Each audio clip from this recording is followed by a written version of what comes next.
Hello and welcome back to more Sonic Generations, where last time we tangoed with Sonic Adventure 2.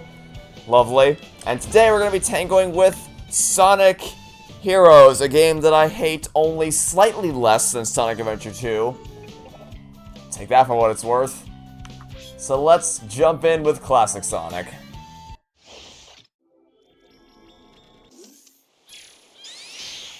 So once again, Seaside Hill was the peak of my enjoyment in playing Sonic Heroes. In fact, when I first started out with Team Sonic Story, and I played through Seaside Hill, I thought, man, this game's gonna be great. That was a lot of fun. I can't wait to play more. And then I played more. And then Bingo Highway and Casino Park happened, and I wanted to die. And then it just kept getting worse and worse from there on out. That said, admittedly, Team Rose is probably the actual peak of my enjoyment, because Team Rose's story was actually short and sweet and to the point, like Sonic stages should be, and not taking upwards of 10-20 minutes to get through, depending on how much the casino controls hate you. Have I mentioned that I hate Casino Park? Because I hate Casino Park with every fiber of my being. And I mean, I say that as if the other stages were any better. Hey, remember Hang Castle, Mystic Manor? Remember that for Team Chaotix? And finding all the keys, or no, not even keys. It was lighting all the damn torches or whatever the hell it was. Whatever. Each stage had you do some stupid bullshit that was awful and time-consuming. It eventually got to the point where I had to look up a guide. And even the guide wasn't particularly helpful in terms of figuring out where the hell everything was, because that game was just so awful. But Team Rose at least didn't have any of that. It wasn't too long. It wasn't too padded to hell. It was just short, sweet, and to the point. So, you know, Team Rose is enough to save that game from being a 1 out of 10 to being a 2 out of 10. Which isn't much better, but it's something. It means I'd rather play that than I would play anything from Adventure 2, although, again, that's not really saying much. But, yeah, so, looking at Seaside Hill doesn't particularly bring back all that horrible memories. Although, once again, except for the texture work, kind of hard to recognize. I mean, obviously the underwater section plays into that somewhat, but even just, oh hey, there's a turtle. It's the turtle from Sonic Heroes. Remember the turtle? I remember the turtle. Like, obviously the...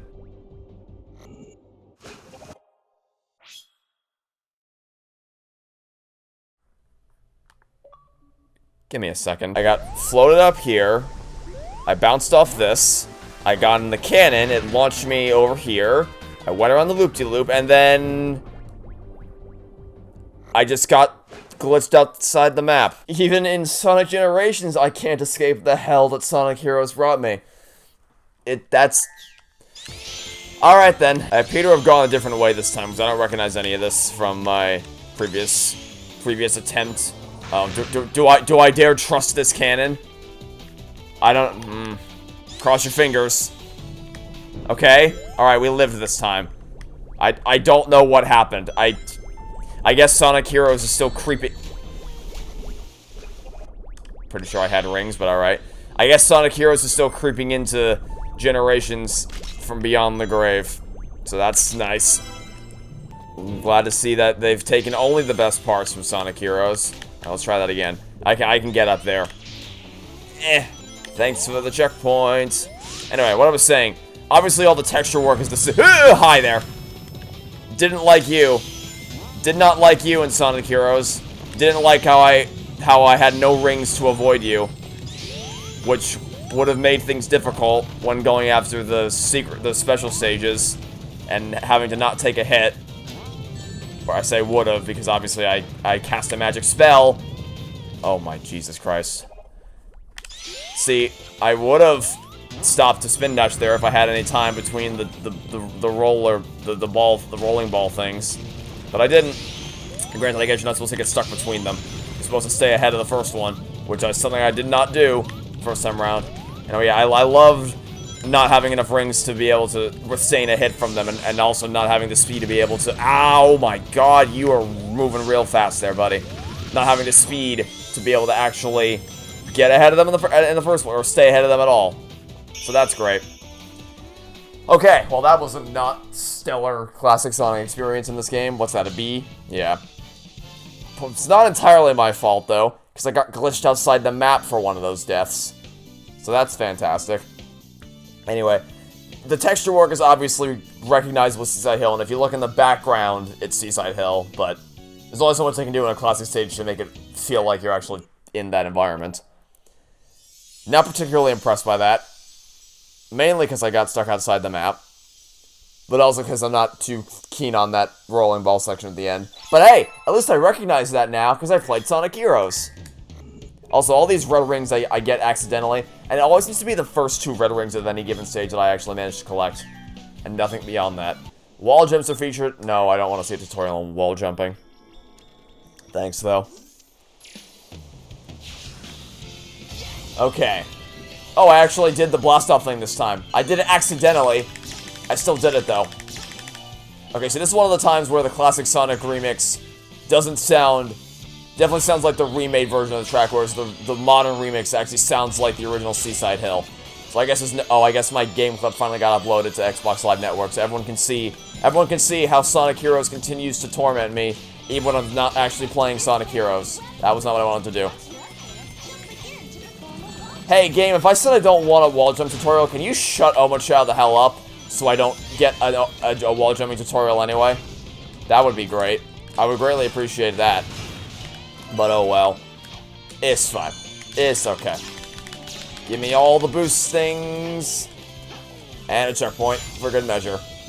Yeah, the modern, this is... Because I think I said earlier in one of the first episodes of the series that it's the classic remix that sounds the same as the original. Or oh my god, that was not the direction that I wanted to. I was holding back on the. Okay, let's try that again.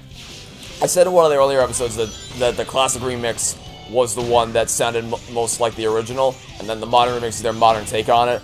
But then I immediately had the addendum there of, well, maybe it's not the case for all of them, because obviously for modern stages, it would make more sense for the modern remix to sound the most like where it came from, and then for them to try to classify it. That's the wrong word to use, obviously, because classify doesn't mean what it means here. But you know what I want to say? To classicify, I guess, the songs as best they can.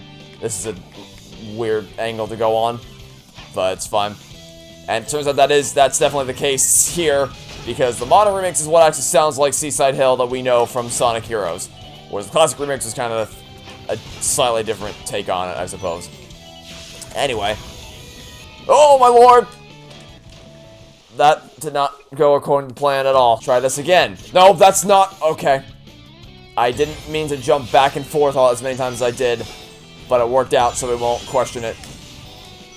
Anyway, I will say, I do like how they took into consideration the whole three-way split thing from Sonic Heroes. Oh, we're gonna drown.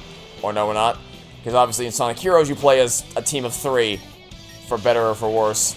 And then they use that, and because of that, you give the option to split between 3 different pathways of when you go the speed route, the flight route, or the power route. As if it matters all that much which way you go. But whatever. And they kind of incorporated that here. What? Really? There were spikes there, huh? Alright. They incorporated that here with giving you a choice of 3 different types. Oh my lord. 3 different paths to take with 3 different styles of obstacles to overcome. So that's nice. I didn't get even a single one of those rings, huh? Or even any of those, huh? Nice. Alright then. I'll take a ring any day now. Or a checkpoint, that works too. Thanks for the rings. Oh, Jesus. Turn around. Hold me attack. Oh, yeah, I didn't mean to skip those enemies, but I guess we're skipping them. What? Okay. Okay. Can I actually... No, huh? You can't boost... Okay, I guess you can't do that. I guess that wasn't... Whatever. This is... okay. Interesting turn of events. This really is the embodiment of my nightmares, isn't it? Just taking all the pain that Sonic Heroes brought me. Even in the best of the stages. And just... Oh, thanks for the assist there, buddy. I appreciated that. Okay, wow.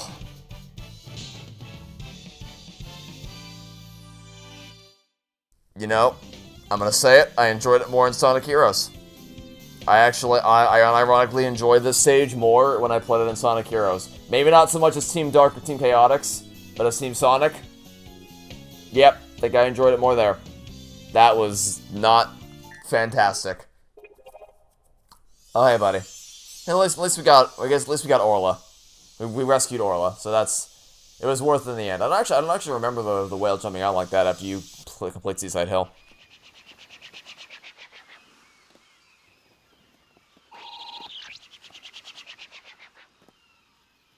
So I think we've pieced together more of what's happening, and it's not good. Whoa.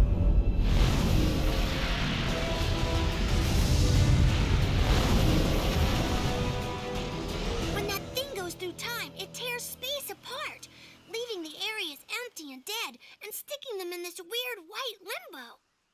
When the Sonics accelerate through time, they fix space, returning color and life. And I guess we have to run like there's no tomorrow, or there won't be a tomorrow. It's always his voice lines that sound so unbelievably compressed.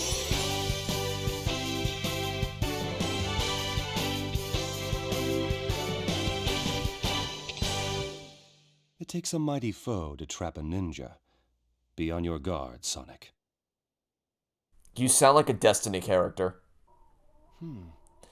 Be wary, Sonic. I sense a great darkness in that enemy.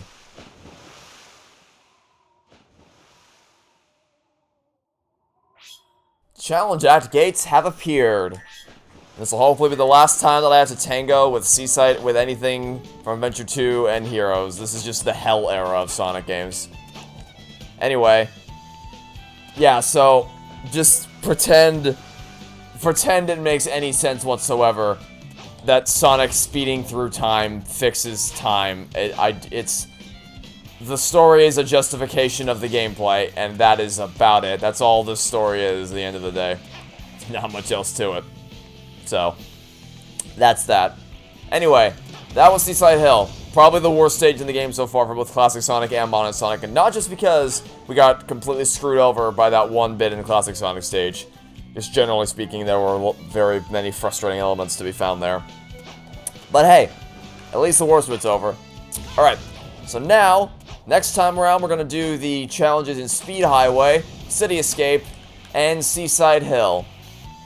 And we're also, if I can jump up on one of these platforms, we also have the rematch of the century awaiting us around this corner right here. This is not how you got there. We also have the rematch of the century waiting for us right here. But all of that in due time.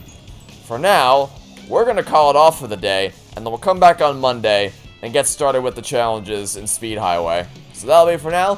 Thanks for watching. Stay tuned for next time, and hope to catch you all on Monday for some more Sonic Generations. Goodbye.